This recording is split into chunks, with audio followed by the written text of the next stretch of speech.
Warum sind Einschlafrituale so wichtig?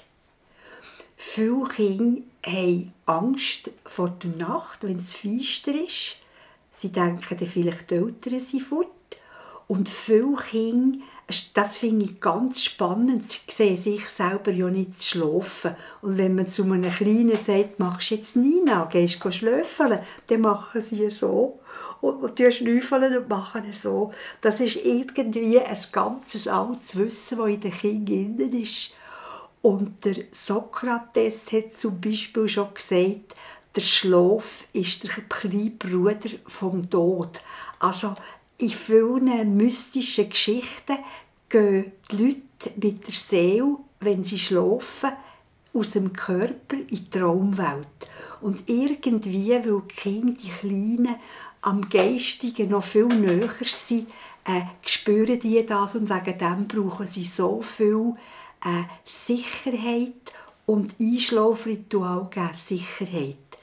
Man muss aber aufpassen und sich genau überlegen, was man macht, weil wenn es zu lang geht oder zu kompliziert ist, kann es schwierig werden.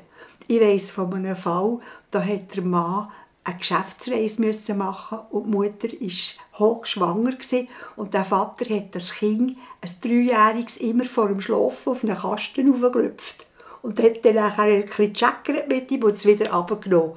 Und als der Papa fort war, auf der Geschäftsreise, wie eine Woche fort, hat das jeden Tag ein riesiges Geschrei gegeben, weil die Mutter es auf den Kasten tun und sie hat es nicht geschafft mit ihrem dicken Bauch.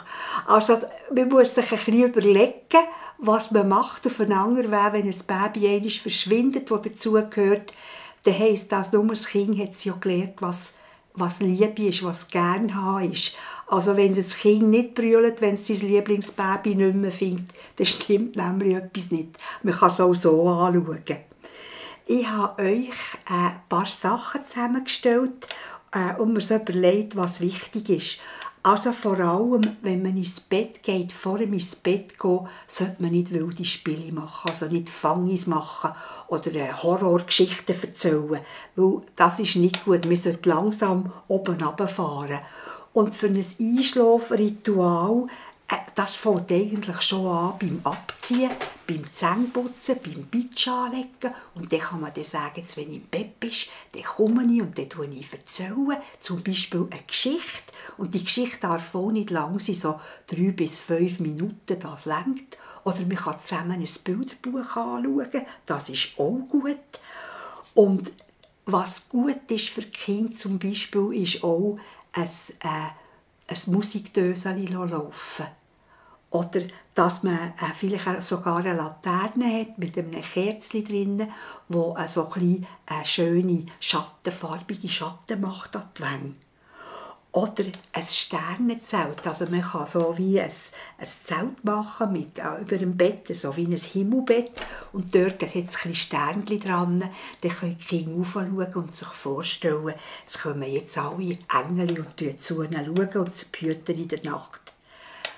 Was auch gut ankommt, sind die Traumfänger. Man kennt die von den Indianern, die sind an einem runden Reif und dort tut man einen Faden spannen und unten vielleicht ein paar Federchen dranhängen und es aufhängen.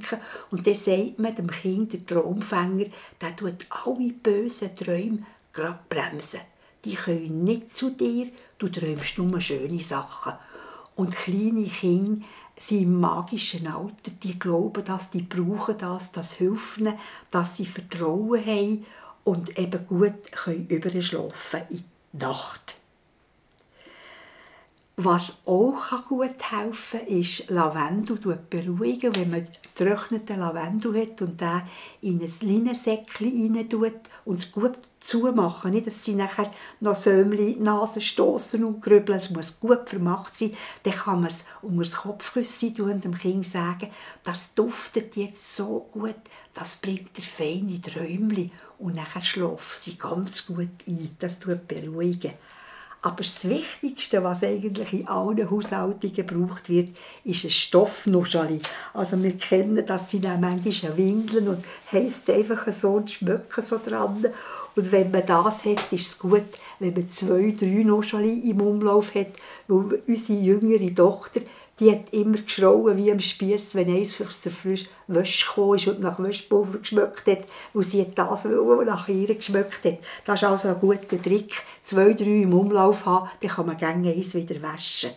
Oder es gibt auch so kleine Trostpüppli, die man in die Hand nehmen kann, die dann helfen, dass man gut schläft. Und selbstverständlich gehört hier dazu auch ein Teddybär oder ein Lieblingsbaby. Und das haben sie im Arm und mit dem schlafen sie ein. Und darum tun wir die Gute-Nacht-Liedli und die Gebetli oder die Versli eben auch den Baby und den Bären erzählen, weil die Kinder wollen, dass die auch schlafen können.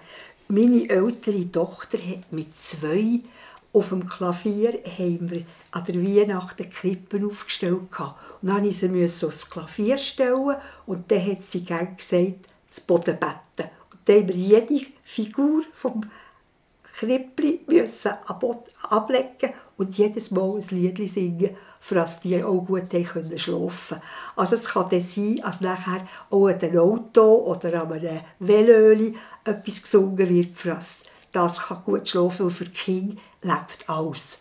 Und noch ein Letztes, es gibt so um 2, 2,5, 3 Kinder, die nicht schlafen können, weil sie zu viele Eindrücke haben am Tag. Und weil sie das nicht verschaffen können, sie dann nicht schlafen. Und für diese Kinder ist es gut, wenn man ein Stoffzwergli hat oder ein Stoffbäbeli und dann nachher jeden Abend mit dem den Tag rückwärts erzählt. Also man sagt, dann sind wir Kommissionen machen, dann haben wir die Enten gefüttert, dann hat es Spaghetti zum Mittag gegeben und so bis am Morgen, also ich passe die wichtigsten Stationen zurück. Das ist also auch ein guter Trick, dass sie gut schlafen können. Ich wünsche euch gute Einschlafrituale.